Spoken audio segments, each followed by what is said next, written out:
Ya, karena sebenarnya ketika kita kuliah di luar negeri, kita tuh the face of Indonesia. Hai, itu dia teman aku, namanya Donna. Kamu PK berapa sih? PK 6. Terus gimana sih kamu suka dukanya? Apa sih yang bikin kamu happy ketika kuliah sebagai anak beasiswa di IPB waktu itu? Sebenarnya sih sukanya mungkin lebih ke apa ya, kita kan di tengah-tengah teman-teman yang memang nggak dapat beasiswa, tentunya kita pasti lebih dilihat dong ya, oh ini anak-anak beasiswa nih pasti lebih pintar atau gimana, padahal sebenarnya tergantung kitanya sendiri ya, menyikapinya gimana. Tapi untuk aku sendiri, aku komitmen kalau misalnya aku kuliah itu harus selesai tepat waktu. Dan waktu itu alhamdulillah sih aku seangkatan tuh aku kelima selesainya kuliah. Jadi kamu paling cepat gitu Paling ya? cepat sih alhamdulillah gitu. Jadi memang harus gimana ya, itu termasuk pertanggungjawaban gitu sih kita kan, karena kan kita udah dapat beasiswa dan kita juga harus mempertanggungjawabkan segala sesuatunya, apapun itu ya, mulai dari sikap gitu kan, attitude, kemudian tentunya kita juga dalam berorganisasi dengan teman-teman semuanya harus baik dong ya gitu. Dan alhamdulillah sih untuk akademik sih baik sih. Widih. Nah, Kardusnya gimana? Kalau sukanya ketika kita kuliah di luar negeri, aku kan di UK ya. Ya pastinya bakal banyak kenal sama teman-teman dari berbagai negara. Seru ya, jadi banget. kenal semua teman-teman. Jadi kalau di kelas aku dari sendiri luar. sih half home student atau student dari Inggris, halfnya lagi, setengahnya lagi itu international student dari berbagai negara. Dan kebetulan aku satu-satunya dari Indonesia dan satu-satunya yang berhijab juga sih waktu itu. Keren. Nah, gimana tuh menyikapinya kan kalau misalnya salah satu orang yang berhijab gitu di antara orang-orang yang nggak berhijab, gimana nih Kak, suka dukanya atau misalnya ada kendala nggak dengan berhijab gitu kan? Atau misalnya punya pengalaman tersendiri? Yang pasti sih dengan kita kelihatan beda sendiri gitu ya, maksudnya penampilannya kelihatan banget, mentereng beda sendiri pakai hijab, orang akan lebih cepet inget sama kita sih, terutama dosen-dosen tuh kayak cepet inget sama aku gitu loh. Udah gitu selain itu ya memang sih ada banyak pertanyaan, kayak pertanyaannya itu kenapa sih kamu pakai hijab, kenapa kamu pakai headscarf, terus kenapa kamu nggak minum alkohol, kenapa kamu nggak ngerokok, kenapa kamu begini begitu, itu tuh banyak. Tapi ya aku sih mencoba menjawab sebisanya, karena sebenarnya ketika kita kuliah di luar negeri, kita tuh the face of Indonesia, the face of Islam juga kayak gitu. Jadi menunjukkan gitu ya kalau kita memang Islamik gitu kan. Sebenarnya sih lebih kepada attitude ya. Jadi kayak sebisa mungkin kita bersikap dengan baik, attitude kita baik, dan juga kita belajar untuk on time kayak gitu ya. Maksudnya sebagai representasi dari orang Indonesia. Jadi kayak terpacu untuk menjadi the best version of yourself kayak gitu.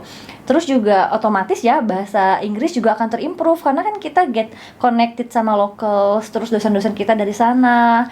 Jadi itu tuh automatically gitu loh, secara otomatis akan terimprove bahasanya. Kemudian jadi lebih bagus ya. Iya, kita mengenal bahasa lokal setempat dengan aksen setempat. So far sih sukanya kayak gitu sih, yang lebih banyak aku rasain sih mengenal budaya dari berbagai negara kayak gitu. Seru ya. Nah, kalau misalnya kebetulan tuh aku EPK 6 itu ada sekitar berapa ya? 3-4 orang yang memang kuliahnya tuh kelas karyawan, jangan sirik. Kayaknya zaman sekarang nggak ada sih ya. Nggak ada, semuanya reguler. Iya. Jadi zaman aku tuh enak banget. Nah, kebetulan di angkatan aku untuk PK 6 itu ada 3 orang yang ngambil kelas karyawan. Nah, mungkin komitmen ya, karena kan aku kerja. Jadi gimana komitmen kita untuk lanjut S2 itu bukan susah sih, tapi lebih mempertahankan komitmen untuk misalnya nih selesai kerja kan capek banget ya, terus kita harus udah kuliah lagi kan gitu, dan itu tuh sampai malam, sampai jam 11 malam, balik lagi kerja dari pagi, terus siangnya langsung kuliah lagi gitu kan, sorenya langsung kuliah lagi gitu kan, walaupun sebenarnya nggak setiap hari kuliahnya, tapi tetap aja untuk mempertahankan itu tuh kayak butuh semangat banget gitu, butuh kan effort sambil kerja sambil kuliah gitu. Jadi bagi waktunya lumayan. Ya, Kak Trisi, kalau tantangannya gimana sih kalau di UK? Kalau aku sendiri sih yang aku rasain ya waktu aku kuliah di UK. Jadi ketika kita kuliah nih, kita kan bahas beberapa teori ya kan di kelas sama dosennya. Cuman studi kasus yang diambil itu studi kasus tentang misalnya perpolitikan di UK atau kasus-kasus di UK yang sebenarnya kita tuh nggak ngikutin dari awal gitu loh. Jadi tantangan untuk anak internasional adalah ketika dosennya ngambil studi kasus something related to UK yang kita harus ke belakang lagi nih baca-baca lagi dari awal, yang beda banget sama apa yang ada di Indonesia. Bahkan untuk aplikatif teorinya aja yang kita pelajari di UK mungkin kemungkinan itu nggak aplikatif di negara kita kayak gitu. Terus selain itu juga kayak misalnya jadwal sholat sih. Jadi gini, kan waktu ya di gimana UK tuh itu, kayak buat sholatnya gitu kan. Paling ini sih kan waktu di UK itu misalnya winter, terutama pas winter itu kan subuh jam 6, zuhur jam 12, asar jam 2, maghrib jam 4 sore, isya jam 6, itu pas winter. Nah jadi tuh pas yang asar, zuhur asar itu kan deket banget tuh jam 12, jam 2, dan itu tuh lagi kuliah gitu loh. Ya. Dan gimana tuh, izin atau gimana? Ya gimana caranya kita cari waktu untuk ke masjid, dan masjid musola ya, ada sih masjid kampus tapi itu tuh jauh dari kelas, terus jadi dikit-dikit kayak ke musola karena jaraknya tuh berdekatan banget zuhur sama asar. Terus teman-teman aku kan yang internasional yang lain, mahasiswa internasional yang lain tuh kayak yang pray again, kayak dikit-dikit mereka tuh nggak pray karena waktunya kan berdekatan, jadi kayak sedikit-sedikit kita harus ke masjid kayak gitu. Terus teman-teman aku banyak yang heran juga sih. Ya itu cara kita untuk ya gimana caranya beradaptasi dengan situasi dan kondisi aja sih. Itu tantangannya sih kalau kita jadi mahasiswa internasional kayak gitu. Tapi keren ya, jadi kan kita Kak ini ada banyak pengalamannya nih kalau misalnya juga di luar kayak gimana. Kalau misalnya di MBIPB itu kita kebanyakan sih discuss kelompok gitu ya, discussion group gitu. Nah kebetulan kan aku tuh di angkatan aku tuh apalagi di satu sekelas itu lumayan paling muda ya. Jadi semuanya yang udah expert gitu di bidangnya, yang memang udah pengalaman banyak kan, karena kan kelas karyawan ya.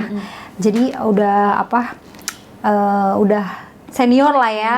Mau bilang sepuh kan gak enak, lebih senior lah ya. Jadi kalau misalnya enaknya kalau misalnya kita mau sharing misalnya tentang politik, tentang budaya, sosial, itu enak gitu kalau misalnya menyampaikannya tuh enak karena sama teman-teman yang sudah expert di bidangnya. Sebenarnya sih menurut aku kalau soal mendapatkan beasiswa yang paling sulit itu mempertahankan semangatnya untuk terus berjuang memenuhi persyaratan-persyaratannya kayak gitu. Kalau untuk persyaratannya sendiri pasti bisa sih asal semangatnya tuh tetap dijaga. Ya. Dan ada beberapa teman-teman aku juga ya yang misalnya apply LPDP nggak masuk sampai dia tuh beberapa kali, ada kali sampai 12 kali itu ada. Jadi teman-teman yang sekali baru masuk dan nggak lolos, jangan sedih, jangan putus asa, tetap semangatnya tuh up and down tuh kayak normal banget sih. Karena kan kita dari ribuan orang gitu ya, terus keterima ratusan orang tuh bener-bener appreciate banget gitu buat teman-teman yang dapatin beasiswa LPDP. Nah sekarang sebenarnya kebutuhan apakah teman-teman mau kuliah di dalam atau di luar negeri itu sebenarnya tergantung kebutuhan teman-teman juga ya. Jurusannya ada nggak di universitas yang dituju, terlepas dari di Indonesia atau di luar negeri kayak gitu. Oke, jadi balik lagi ya ke teman-teman, mau pilih dalam negeri atau mau pilih luar negeri untuk banyak pengalaman di luar mungkin. Dua-duanya sama-sama bagus. Jadi mungkin kalau yang berkeluarga, nah ini satu lagi informasinya, kalau misalnya ke luar negeri bawa keluarga. Kalau dulu angkatan aku itu semuanya di cover, jadi kayak misalnya bawa anak, bawa istri anaknya atau suami berapa? Misalnya. Kalau anaknya 5? Enggak sih, anaknya minimal 2 deh kalau nggak salah. Maksimal 2. Jadi kalau misalnya udah berkeluarga itu di cover untuk biaya hidup dan lain-lain. Tapi kalau untuk tahun ini itu nggak di cover ya untuk S2. Tapi kalau S3 untuk doktoral itu masih di cover untuk keluarga gitu. Kalau zaman aku masih di cover sih. Jadi masih di cover ya? Zaman aku tahun 2015. Ya. Tapi aku pergi 2016 kan. Itu masih di cover. Jadi kalau maksimal anaknya 2 itu di cover. Masih ya. Jadi kalau tahun sekarang itu sih bedanya udah nggak di cover gitu. Gitu deh. Nah, sekarang tinggal teman-teman dipikirin lagi mau kuliah di Indonesia atau di luar negeri dengan suka duka yang udah kita ceritain ya, kayak gitu. Thank you for watching. Kalau kalian suka video kita, like dan subscribe ya. Bye. Thank you for watching.